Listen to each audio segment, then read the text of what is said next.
తాండూరు పట్టణంలో ముత్యాల గల్లీలో నివాసం ఉండే లక్ష్మప్ప అనే ఒక ఎంపీడీఓ గారు. ఆయన సిద్దిపేట జిల్లా బెజ్జంకిలో ఉద్యోగ నిర్వహణ చేస్తున్నారు. ఆయన ఈ 20వ తేదీ నాడు వచ్చి తాండూరు పట్టణంలో ఒక పోలీస్ స్టేషన్ కంప్లైంట్ ఇవ్వడం జరిగింది. ఏమంటే 18వ తేదీ నాడు తనకి ఒక ఫోన్ కాల్ వచ్చిందని. ఫోన్ కాల్లో అవతల వైపు నుండి ఏసీబీ అధికారులము మీ మీద కంప్లైంట్ వచ్చింది, చాలా మీ మీద రైడ్ జరుగుతుంది, కేసు నమోదు చేస్తాము, మీరు ఒక 5 లక్షల రూపాయలు ఇచ్చినట్లయితే మేము కేసు లేకుండా చేస్తామని చెప్పి అవతల వ్యక్తి నుంచి మాట్లాడడం జరిగింది. అందుకు ఈ వ్యక్తి ఫిర్యాదుదారుడు లక్ష్మప్ప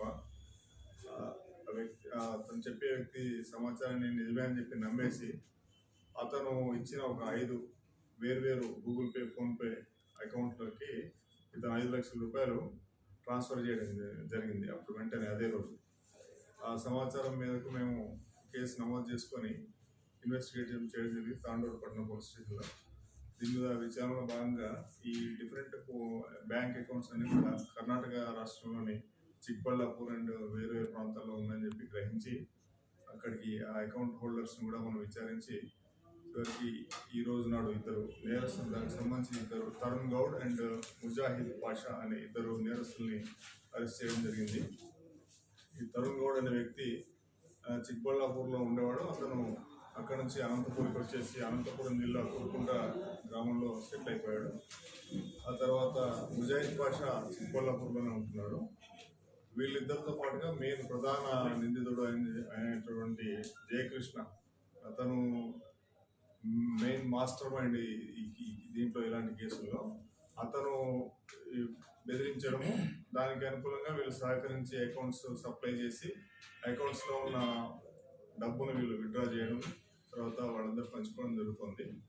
ఈ తరుణ్ అనే వ్యక్తిని, తర్వాత ముజాహిద్ పాషా అనే వ్యక్తిని అరెస్ట్ చేయడం జరిగింది. నమ్మకమైన సమాచారం మేరకి తాండూరు పట్టణ పోలీసులు క్రైమ్ విభాగం శివ, షబీల్, సాయప్ప, అంజాద్ వాళ్ళు, ఇంకా మహేష్, తర్వాత sub inspector Kashinath, inspector Santosh, వీళ్ళందరూ కూడా బాగా కృషి చేసి ఇద్దరిని పట్టుకోవడం జరిగింది.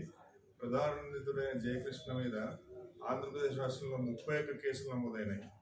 అదేవిధంగా తెలంగాణ రాష్ట్రంలో 3 కేసులు నమోదైనాయి. ఈ 3 కేసులు కూడా సేమ్ ఇలాంటివే.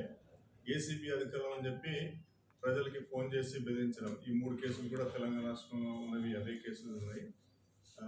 తదుపరి మేము విచారించి అతన్ని కూడా అరెస్ట్ చేసి పంపడం జరుగుతుంది. అయితే ఇద్దరు నేరస్తుల నుంచి కూడా చెరొక వ్యక్తి నేరస్తుల దగ్గర నుంచి కూడా 50,000 రూపాయలు నగదు, తర్వాత 2 మొబైల్ ఫోన్లు సీజ్ చేయడం జరిగింది. వాళ్ళు ఒక వ్యక్తి కొంత డబ్బులు ఖర్చు పెట్టుకున్నాడు, ఒక వ్యక్తి మరి వచ్చిన డబ్బుల నుంచి కొంత మొబైల్ ఫోన్ కొనుక్కున్నాడు. మిగతా అమౌంట్ ప్రధాన నిందితుడు జయకృష్ణ వద్ద ఉన్నది. ఇప్పుడు వాళ్ళిద్దరిని అరెస్ట్ చేసి కోర్టుకి రిమాండ్ చేయడం జరుగుతుంది. ఈ సందర్భంగా తెలియజేందంటే, ఎవరైనా కానీ ఇట్లా ఫోన్ చేస్తే ఏసీబీ అధికారం అని చెప్పి ఫోన్ చేస్తే ఎవరు కూడా నమ్మకూడదు, దానికి భయపడి డబ్బు ట్రాన్స్ఫర్ చేయకూడదని చెప్పి మేము మనవి చేస్తున్నాం. అదే ఈ కేసును డిటెక్ట్ చేయడంలో ప్రధాన పాత్ర పోషించిన మన సంతోష్ సిఐ, తర్వాత కాశీనాథ్ అండ్ క్రైమ్ టీమ్ అందరికి కూడా నేను అభినందనలు తెలియజేస్తున్నాను. తాండూరు అతను అక్కడ ఎప్పటి నుంచి చేస్తూ ఉంటాడు. లేదు, అక్కడ ఉన్నప్పుడే ఆయన అక్కడే వర్క్ చేస్తాడు, కానీ ఆ రోజు ఇక్కడికి వచ్చాడు. ఇక్కడ ఉన్నప్పుడు జరిగింది.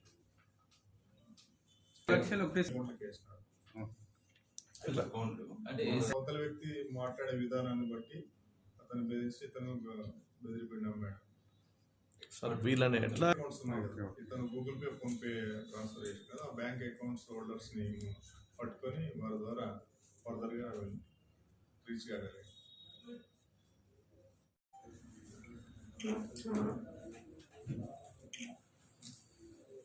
నెక్స్ట్ శివ.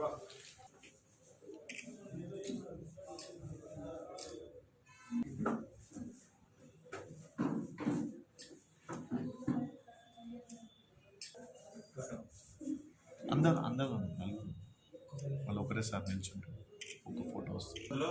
సైబర్ క్రైమ్లలో మంచి రికవరీ చేయించి